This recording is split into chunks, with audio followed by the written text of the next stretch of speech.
दिसतंय का? करवीरच्या सिंदफणा नदीकाठी आपण बघतोय रेस्क्यू ऑपरेशन सुरू आहे।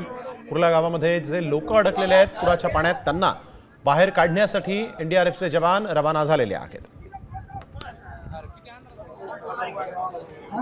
बीड जिल्ह्यामध्ये ढगफुटीजन्य परिस्थिती, पाऊस झाला याचाच फटका जे आहे ते सिंदफणा नदीकाठच्या गावांना बसलेला आहे। अनेक गावांमध्ये पूर झालेला आहे। मात्र कुर्ल्यामध्ये अनेक नागरिक पाण्यामध्ये गुंतलेले आहेत। माझ्यासोबत जिल्हा प्रशासनाचे अधिकारी आहेत। सर, काय परिस्थिती नेमकी?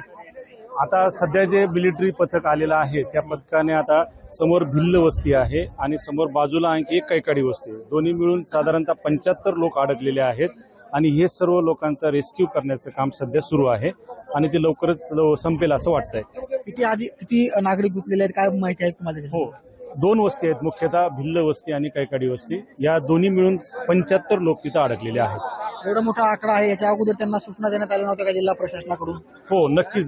जसं जसं पाण्याची पातळी, पुराची पातळी वाढत जाते तसं तसं आम्ही आमचे ग्राम महसूल अधिकारी असतील किंवा मंडळ अधिकारी आहेत, कृषी सहाय्यक आहेत, यांच्यामार्फत सूचना देण्यात आली होती। तथापि त्यानंतरही त्यांनी तिथं आम्ही थांबण्याचा निर्णय घेतला। दुर्दैवाने ते चुकीचा आहे, परंतु आम्ही त्यांना सूचना दिलेल्या आहेत। एनडीआरएफचे किती जवान तैनात केलेले आहेत, काय सध्याला सिच्युएशन आहे इथली? इथं आता जे आलेलं आहे हे पथक नगरवरून मिलिटरी पथक आलेलं आहे। यामध्ये साधारणतः 25 जणांचं हे पथक आहे।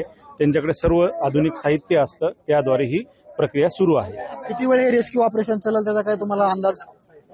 अंदाज तर सांगता येणार नाही, तथापि पुढची परिस्थिती आपल्याला माहित नसते। साधारणतः 2 तासामध्ये आम्ही संपूर्ण आता isakal.com आहे देशातील नंबर 1 ची मराठी न्यूज वेबसाईट।